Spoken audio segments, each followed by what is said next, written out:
Celeste Rojas Mujica es artista visual, fotógrafa y cineasta chileno-argentina. En su práctica investiga sobre las formas de construcción de la memoria, la historia reciente latinoamericana y sobre los límites entre ficción y documento, elaborando obras que piensan sobre el medio fotográfico y el archivo. Su recorrido la ha llevado a investigar, exhibir y publicar en Latinoamérica, Estados Unidos, Europa y Asia. Su cortometraje Una sombra oscilante ha sido recientemente exhibido en competencia en el Festival Internacional de Cine de San Sebastián.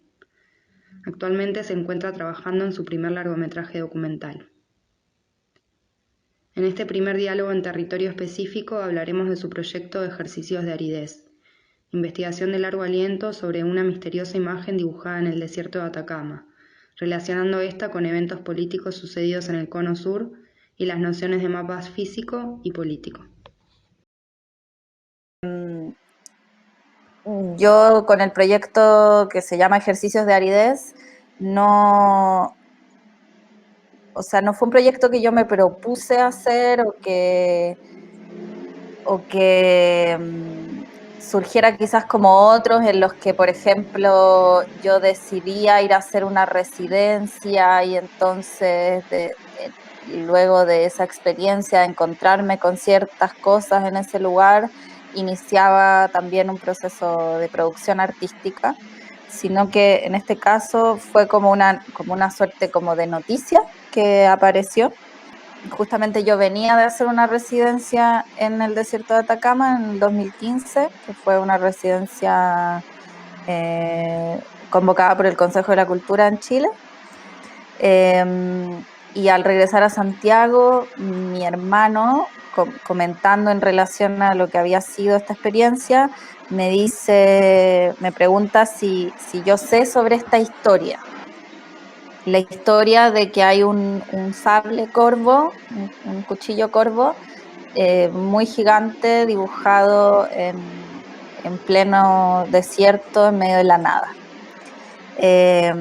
Y que la figura es súper misteriosa porque, bueno, no se sabía de ella, al parecer, hasta ese momento, y de la forma en la que se sabe es que hay una persona que vive en Calama, que es familiar de un detenido desaparecido de la Caravana de la Muerte, que recibe un sobre anónimo bajo su puerta con la imagen de este geoglifo contemporáneo del horror.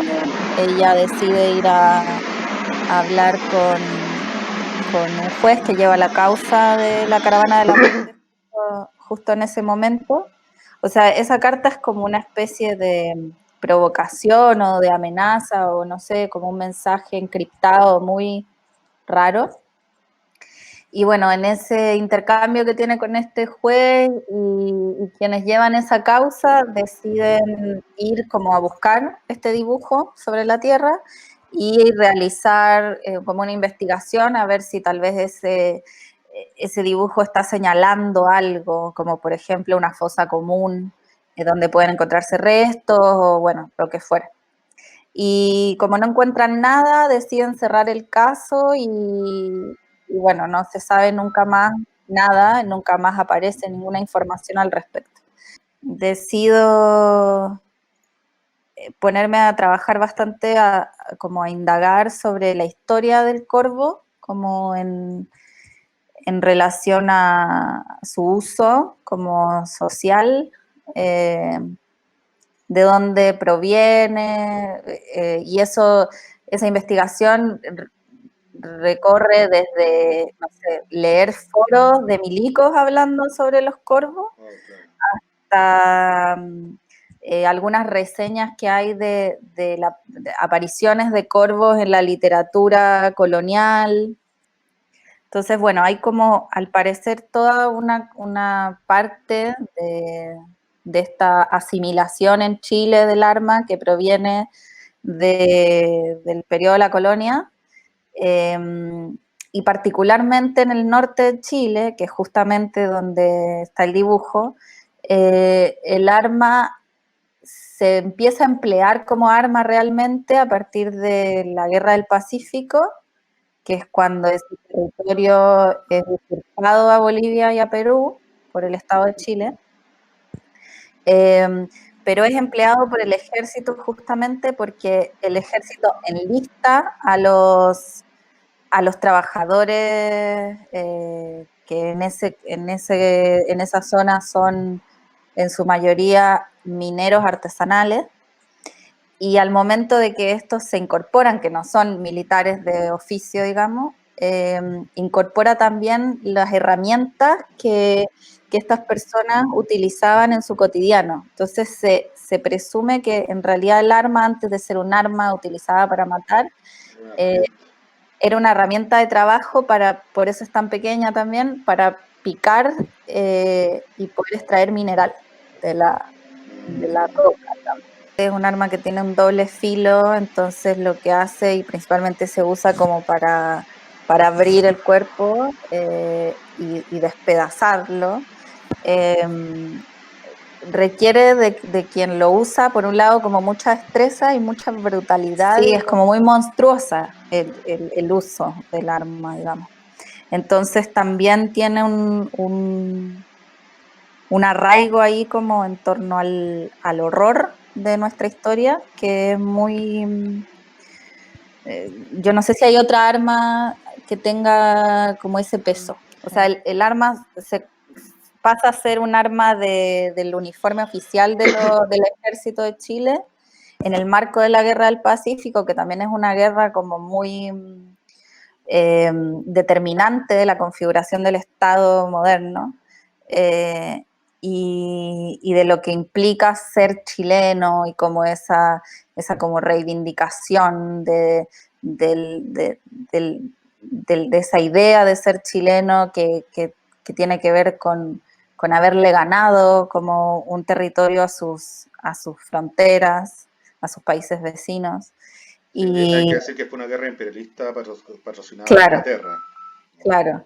Por otro lado, claro, es una guerra en la que el Estado de Chile se pone al servicio de los capitales ingleses principalmente, y juega un rol como de ser como la carne de cañón para que en esa zona terminen de asentarse estas empresas que son las que hasta el día de hoy concentran la mayor riqueza de Chile, que es la minería, digamos, y lo que eso además genera en el territorio, que es como de un extraccionismo terrible, con todas sus consecuencias, digamos, de desastres, contaminantes naturales de todo tipo, sometimiento de las comunidades alrededor, en fin. Entonces, bueno, claro, es como un arma que ya en su origen, como si fuera como en su mito fundacional, refiere a muchas cuestiones que son para mí como fundantes del discurso de la nación chilena. Y además, bueno, hay algo ya más como de la cuestión formal y poética que es interesante, que es como un arma, como un cuchillo, como un poco es la forma de Chile, y ya yéndonos más a lo concreto de cómo está dibujada en el territorio, es que la hicieron como muy alargada, entonces hay una cuestión como súper evidente y clara, así como casi que en la primera vista que uno sostiene sobre ese lugar, es como que decís, uy, este es como el mapa de Chile, como que es muy loco eso, como así, de una. Bueno, entonces durante la dictadura, como que la arma vuelve a tener así como un lugar muy predominante en torno a las torturas, principalmente. Y de hecho, la mayoría de los cuerpos que se han podido encontrar en los casos de la Caravana de la Muerte, que es una operación de desaparición forzada que se da ahí mismo desde el 11 de septiembre del 73 hacia la zona del desierto, donde desaparecen principalmente la cúpula del Partido Comunista y otros cercanos. Los cuerpos que se han podido encontrar de esta operación tienen marcas de heridas con corvo en sus ropas o en sus cuerpos. Después, bueno, hay otros casos que también son muy emblemáticos del uso del corvo en la dictadura, que es el caso de los degollados en el 87,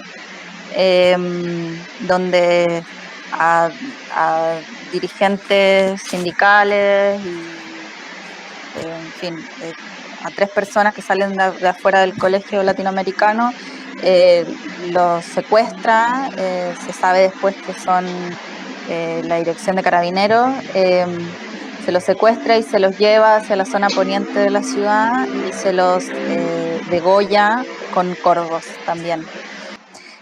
Quienes la utilizan durante la dictadura son principalmente los servicios de inteligencia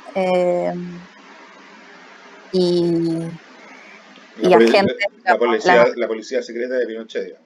Claro, los agentes de inteligencia y torturadores, que de hecho, bueno, ahí pasan como, hay varios datos, como voy a tratar de resumirlos, como algunos quizás, que por un lado se dice y se sabe que Pinochet a sus más predilectos agentes los llamaba como sus agentes de corvo, y en un momento dado, de hecho, él le entrega a estos agentes como en señal de agradecimiento como unas suertes de amuletos, como unos collares que tienen que son unos corvos de oro. Y a Corbalán, por ejemplo, se lo llamaba el agente del corvo de oro, porque, bueno, siempre lo llevó consigo, nunca se lo quitó, ni siquiera en la cárcel luego cuando fue juzgado. Se sabe además que Corbalán fue uno de los torturadores como más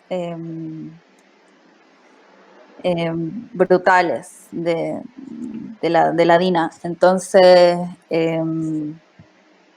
Álvaro Corbalán. Sí. Que después fue director de la CNI. Claro. Voy a... De hecho, creo que si buscamos... a él le llamaban el agente del Corvo de Oro. Pero bueno, como que el corvo tiene una cuestión que justamente además está encarnada en la figura de este tipo, que es esto de como la brutalidad como excesiva, exacerbada y como de despiadada, como no es tipo pegar un tiro, sino que es como despedazar, como un animal a tu enemigo. Y megalómano también. Claro. Porque el tipo era bien estudiante, sí. ¿No? Sí. Era el agente secreto menos secreto del mundo, digamos. Sí, era el que se iba de fiesta y además cantaba y tocaba música y tenía todo un entorno alrededor que lo proveía de prostitutas y bueno, era como muy escandaloso. Se da otra práctica que eso es lo que a mí me da a entender que este dibujo de este corvo se enmarca dentro de toda esta lógica, que es el dibujar corvos en las laderas de los cerros. Hay un corvo que se dibuja en la ladera del Cerro Chena, donde también es un campo de concentración, que después, más adelante, entiendo que ya en democracia las organizaciones de derechos humanos solicitan que se borre, justamente por su referencia en torno al horror y a la tortura que en sí mismo el dibujo tiene. Y después es una práctica bastante común la de dibujar corvos en la zona más del norte de Chile, que se presume que tiene más que ver, ya no tanto con la dictadura más reciente, sino con esto de la Guerra del Pacífico y esa cuestión como más del honor y la gloria de las Fuerzas Armadas. Y otro tema es que el dibujo, aparte de contener un corvo, tiene...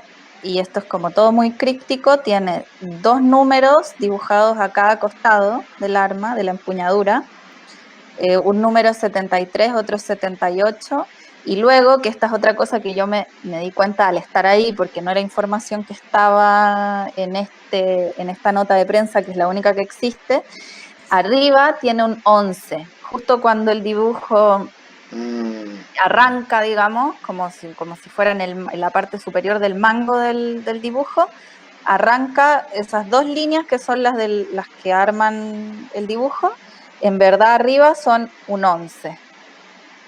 Cada una arman un 1 que sigue para abajo. Entonces había como una cuestión, ya que eso es muy delirante, como numerológica, de entender al 11 como el 11 de septiembre, que es el año del golpe, el día del golpe, 73 como el año del golpe y como también el año de la Operación Caravana de la Muerte, que tiene lugar en ese mismo territorio, y 78 el año de la Operación Retiro de Televisores, que es la operación de desaparición forzada más relevante de la dictadura, y esa operación consiste en encomendarle a todos los regimientos de todo el país, a través de un mensaje encriptado que le llega a cada regimiento, la necesidad de desenterrar los cuerpos de los asesinados que estaban enterrados en distintas zonas del país, porque habían unos cuerpos que habían sido encontrados, que son los de Lonquén en ese momento. Claro. Y entonces deciden... Pinochet a la cabeza decide que hay que desenterrar estos cuerpos en ese momento y a través de la operación Vuelos de la Muerte, que es una instrucción de la Escuela de las Américas, sobre la cual se formaron el ejército chileno, argentino, bueno, todos los que participaron de la operación Cóndor, agarrar estos cuerpos, subirlos a avionetas, helicópteros, etcétera, para lanzarlos a lo profundo del mar. Esa operación, que es una operación a nivel nacional, digamos, es dirigida por Pinochet y tiene lugar en ese año, en el 78. Es como bajo diversas lógicas, como que está lleno de señales el dibujo. El dibujo está hecho en cal, son toneladas de cal, o sea, se requirió de mucha gente para hacer esto.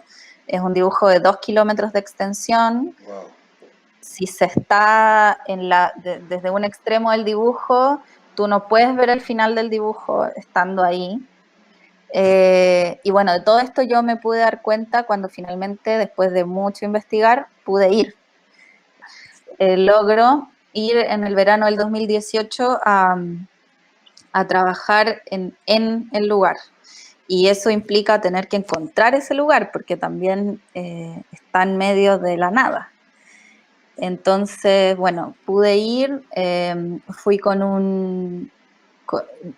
fui guiada por un geólogo desde Santiago y en territorio trabajé con un topógrafo de la zona, con el que a través de algunos elementos también de su propia tecnología con la que trabaja pudimos encontrar esto, bueno, con una camioneta 4x4, o sea, metiéndonos ahí en medio de la nada como en las trillas así que se arman en una zona que no hay pueblo cerca ni nada. Queda más o menos cerca del aeropuerto de Calama, que además para el momento de la dictadura era un aeropuerto que pertenecía a la FACH, a la Fuerza Aérea. Entonces, otra cosa que yo me doy cuenta al llegar y al trabajar estuve yendo todos los días durante 2 semanas, es que el arma es invisible, el dibujo es invisible en la escala humana, o sea, cuando estás ahí, en el suelo. Es solo posible de dimensionar y de ver su figura desde la altura. De hecho, lo que yo hago es trabajar con otra compañera con unos sobrevuelos en dron para poder efectivamente ver la imagen. Y lo que yo intuyo, porque de aquí en más ya es toda intuición, es que como esto quedaba cerca de lo que era el aeropuerto de la FACH en ese entonces, hay como un deseo por construir esta imagen para que sea vista desde esos aviones o desde lo alto. Oye, tengo una duda, que hay un momento en que tú, bueno, hay todo un camino para llegar a ese lugar. ¿Cómo te das cuenta que estás ahí? Como, ¿cuál es el momento de decir mierda? Estoy acá, esta es la raya, no sé qué. Lo que pasa es que el dibujo es visible desde las imágenes de Google Earth. O sea, uno las coordenadas las tiene, digamos, en principio. Entonces hay como una cuestión de trabajar con un GPS bien minucioso que te permita llegar. Ahora, nosotros, lo interesante es que, claro, cuando tú ves una imagen en satelital, tú no logras entender del todo como, por ejemplo, la propia morfología del territorio en sí, entonces Claro. no sabes si, por ejemplo, algo que ves como una línea, en realidad va a ser, no sé, por ejemplo, un agujero gigante, y eso es la experiencia misma de uno ahí. Entonces, cuando estábamos de hecho un buen rato como ahí, como rodeándolo y no lo veíamos. Y no lo veíamos porque claro, yo me imaginaba que me iba a encontrar como con el dibujo súper claro. Y la cosa es que el dibujo es súper claro, y eso es brutal, se sigue viendo, o sea, cuando nosotros hicimos el sobrevuelo, las imágenes son, pero, o sea, no hay duda, está el dibujo completo. Ahora, para poder ver las líneas, hay que ubicarse en ciertos como espacios específicos, como para poder ver, por ejemplo, la proyección de la línea, eh, esa perspectiva así hacia el horizonte, y hay zonas donde la cal también está mucho más adherida y arraigada y visible, y hay otras zonas donde pareciera que el dibujo se ha evaporado. Pero lo interesante, y por eso es que también el dibujo se conserva, son las propiedades mismas de ese territorio, que es el más seco del mundo, entonces que permite que esto se solidifique y se vuelva como que se petrifica. Y bueno, estando ahí, por un lado me doy cuenta de varias cosas, de que se requirieron muchas manos y muchas personas para construir esto. Son probablemente camiones de cal los que se llevaron hasta ese lugar para dibujar eso. Al costado del corvo además hay un círculo perfecto dibujado de 600 metros de diámetro. Se requirió de una tecnología particular para dibujar, digamos, algo tan gigante. Más o menos cada 10 metros hay como unos tachos, como unos baldes de pintura completamente oxidada, que van como marcando la línea, y entre cada tacho hay un alambre que va uniéndose Claro. La para, liana. para hacer la línea como perfecta. Lo otro, que eso sí se ve también desde la imagen en Google Earth, que es muy bizarro, es que la imagen en sí, el dibujo es como un borrador porque tiene como errores, y es como si hubiesen dudado y en el medio hubiesen decidido hacerlo más grande, entonces tiene como una punta y después tiene otra, y es como, no, bueno, más grande aún, o sea, como que hay, hay algo también de convertir a ese paisaje como en una pizarra de borrador. Es muy también, o sea, a mí me dio mucho miedo estar ahí. Hay como una cosa que te pasa también con decir como, bueno, estoy en medio de este dibujo que se hizo para qué, con qué motivo.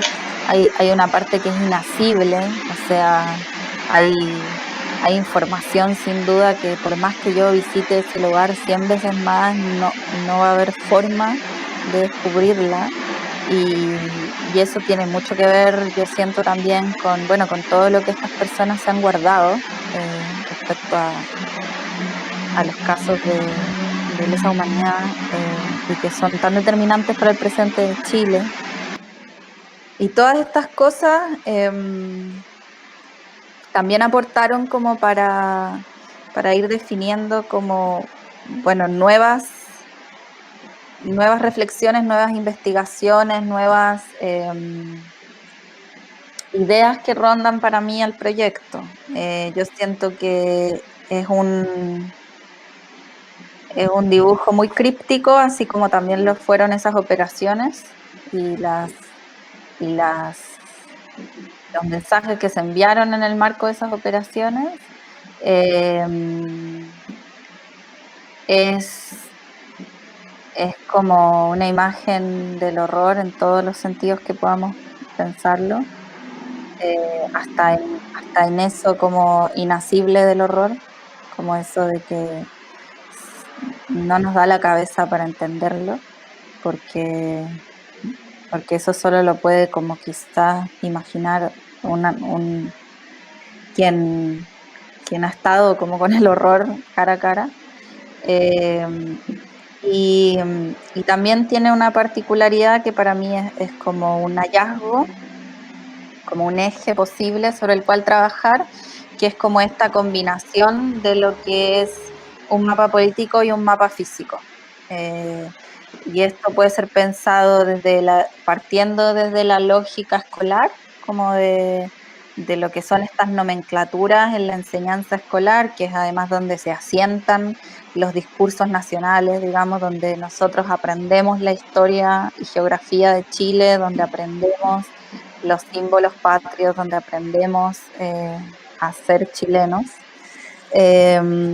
Y también buscando como dislocar estas lógicas y pensar, bueno, qué es un mapa físico y qué es un mapa político y cuál es el diálogo posible entre un territorio que está tan avasallado por la historia política de nuestro país, digamos, y que eso es extensible a cualquier otro territorio, digamos, como que lo político está ahí constantemente, como operando, al momento de explotarlo, al momento de trazar sobre él ciertos símbolos, como en este caso, al momento de utilizarlo, digamos, como que ahí hay una cuestión sobre lo político que en este caso se vuelve como muy evidente, entonces es ideal, como que es una imagen ideal para pensar y resonar sobre otras cosas también. Es como lo que te permite como quizás más fácil entender como, claro, todo territorio es político en algún punto. Y bueno, en esa tentativa como de pensar también esta relación entre un mapa político y un mapa físico, es que, por un lado, el proyecto se llama Ejercicios de Aridez, porque hay una idea como de lo que es el ejercicio, de todas las posibles acepciones de ese término. Es un ejercicio probablemente ese dibujo, es un ejercicio el pensar sobre eso, es un ejercicio el que emprende un alumno en una escuela en torno a la historia y la geografía, es un ejercicio lo que yo hago sobre esa imagen, como un trabajo que está rodeado de ejercicios.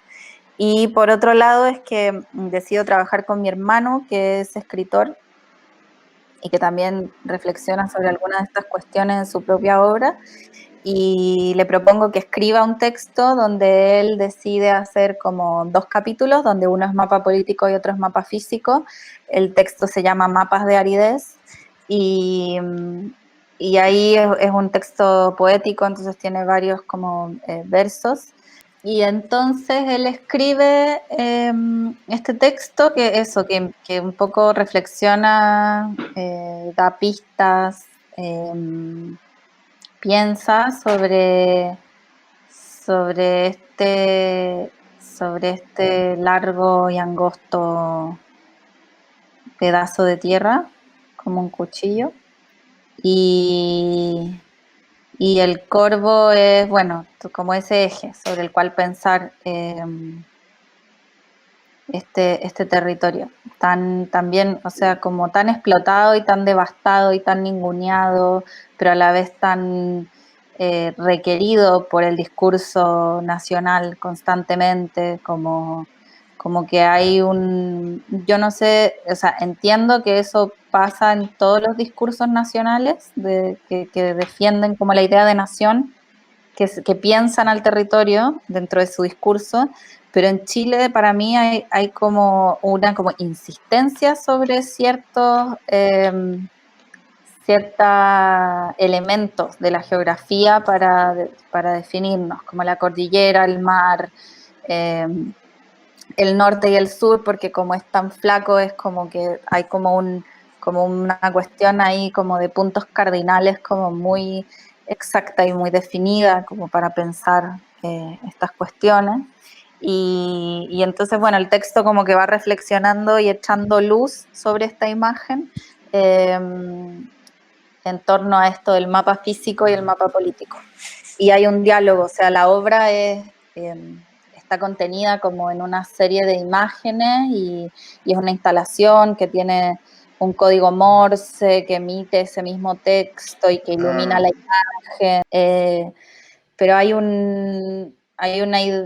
unas prácticas que yo hice mismo en el lugar, en el territorio donde está el dibujo, que fueron también con este código Morse lumínico, como una suerte de faro así que está emitiendo un mensaje.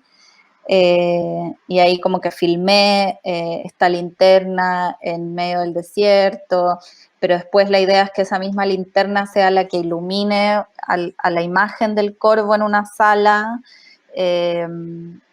y bueno, eso que ilumina el dibujo intermitentemente es ese texto traducido a Morse, traducido a código lumínico. Y hay como constantemente, como también en esa práctica, como de traducción de un mensaje, siempre hay algo que se pierde, que se va, como que se te escapa, igual que la imagen, como al ver ese código lumínico, no sé, aunque seas un experto en Morse, es muy difícil que lo entiendas, digamos, entonces siempre hay como una parte como por reponer en la obra, como algo que no termina de